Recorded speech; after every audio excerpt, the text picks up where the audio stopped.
नमस्कार दोस्तों, स्वागत है आपका डॉक्टर संजय वेब के यूट्यूब चैनल में। दोस्तों आज मैं doctor Sanjay Sinha, technical analyst working on new web since last 27 years. आज हम लोग देख लेते हैं बैंक निफ्टी को। तो चलिए हम लोग चलते हैं बैंक निफ्टी के चार्ट पे। ये हम लोग का बैंक निफ्टी का आवरली चार्ट है और जैसा हम लोग डिस्कस किए थे कि बैंक निफ्टी में हम लोग का ए बी और सी मतलब एक हम लोग का जिगजैग पैटर्न कंप्लीट करके फिर से एक करेक्टिव राइज में इंटर किया था और ये जिगजैग पैटर्न था जो रफली हम लोग का 21 दिन का था और ये जो करेक्टिव राइज है जो एक्स वेव का फॉर्म में ऊपर गया ये रफली हम लोग का 12 दिन का है। तो इस तरह से हम लोग कह सकते हैं कि एक जिगजैग पैटर्न कंप्लीट करने के बाद एक्स वेव में ऊपर की ओर गया और एक्स वेव कंप्लीट करके फिर से नीचे कंटिन्यू होने की संभावना था जो कि कंटिन्यू किया है। तो पिछले वीक हम लोग इस पॉइंट पे थे और जैसा आप लोग से डिस्कस किए थे कि इस पॉइंट पे हम लोग अभी भी नीचे कंटिन्यू रहने की संभावना और ऊपर का जो स्टॉपर्स दिए थे इस पॉइंट को दिए थे। तो इस स्टॉपर्स को ध्यान में रख करके आपको ऊपर लेवल पर शॉर्ट करके ही चलने का कोशिश करने कहे थे। तो आप लोग शॉर्ट भी किए होंगे और जैसा आप लोग को बताए थे कि चूंकि हम लोग का नीचे कंटिन्यू और नीचे के लेवल जो आप लोग को दिए थे 40,200 और उससे भी नीचे जाने का दिए थे रफली पूरा हो चुका है। तो इस तरह से हम लोग कह सकते हैं कि एक्स वेव कंप्लीट करने के बाद नीचे करेक्टिव फॉल में इंटर किया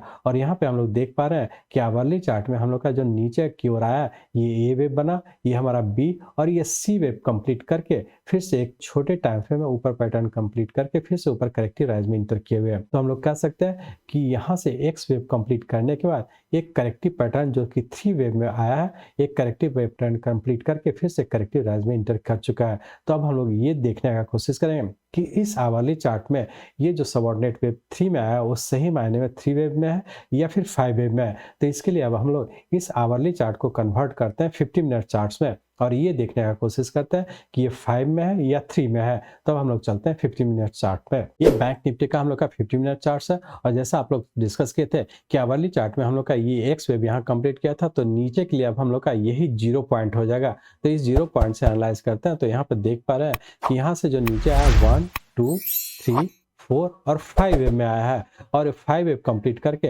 यहाँ पे एक छोटे टाइम फ्रेम पैटर्न कंफर्म किया जो इंडिकेट कर रहा है कि हम लोग का यहाँ पे 5 वेव कंप्लीट करके करेक्शन हुआ।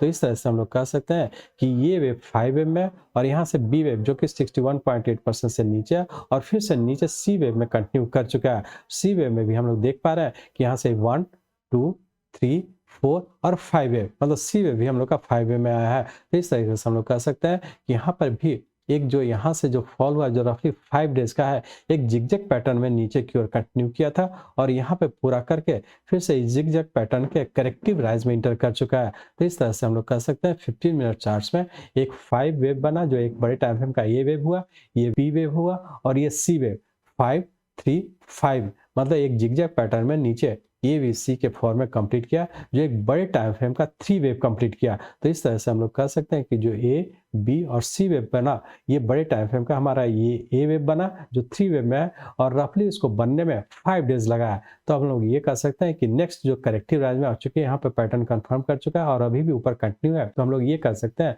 कि ये जो ए वेव बना ये हमारा 3 वेव में बना तो बहुत ज़्यादा संभावना है कि आने वाले समय में हो सकता है कि या तो ट्रायंगल का फॉर्मेशन लेगा जो कि मैं भी डिस्कस किए थे कि ट्रायंगल का फॉर्मेशन हो सकता है या फिर फ्लैट पैटर्न में ऊपर जा सकता है। तो फ्लैट पैटर्न का बी वेव में ऊपर जाने की संभावना है।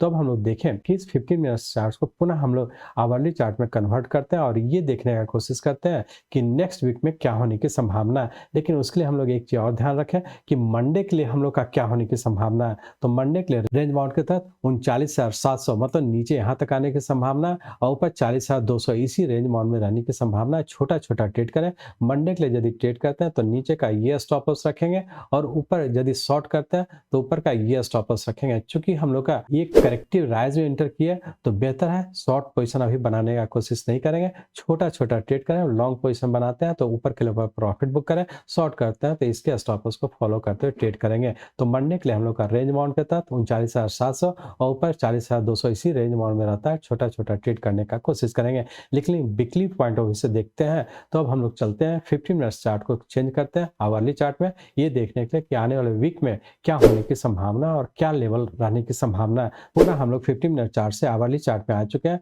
और जैसा हम लोग अभी डिस्कस किए थे कि हम लोग का यहाँ से 3 वेव में नीचे आया जो कि बड़े टाइम फ्रेम का ये वेव हो गया और ये बहुत ज़्यादा संभावना है या तो पूरे का 50%, यदि ट्रायंगल का फॉर्मेशन होता है कम से कम 50% जाना जरूरी है, और यदि फ्लैट पैटर्न का फॉर्मेशन होना है तो कम से कम इसका 61.8% से ऊपर जाने की संभावना है, जो कि रफली 41,200 से ऊपर जाने की संभावना है। तो अभी हो सकता है कि नेक्स्ट वीक में ऊपर 41,000 या 41,200 या 300 इसी रेंज माउंट में ऊपर जाने की संभावना है। तो बेहतर है छोटा-छोटा ट्रेड करें, चूँकि वीकली पॉइंट ऑफ व्यू से ये कहें कि चूँकि यहाँ से जो 5 वेव में आया है, तो वीकली पॉइंट ऑफ व्यू से कम भी 5 डेज़ ऊपर रहने की संभावना है, जो कि बी वेव के फॉर्म में ऊपर जाएगा। तो आने वाला 3 दिन अभी ऊपर रहने की संभावना है। हो सकता है कि पूरा वीक भी ऊपर रहने की संभावना है, तो बहुत एग्रेसिव होकर के शॉर्ट पोजीशन नहीं बनाएँगे। तो वीकली पॉइंट ऑफ व्यू से ये वाला पॉइंट हम लोग का स्टॉप लॉस था। अब इस पॉइंट को चेंज करके हम लोग स्टॉप लॉस रिवाइज कर लें 41,300 का। इस स्टॉप लॉस को ध्यान में रख कर के नेक्स्ट वीक के लिए हम लोग जब भी ऊपर जाता है शॉर्ट करते हैं तो स्टॉप लॉस को इसको फॉलो करेंगे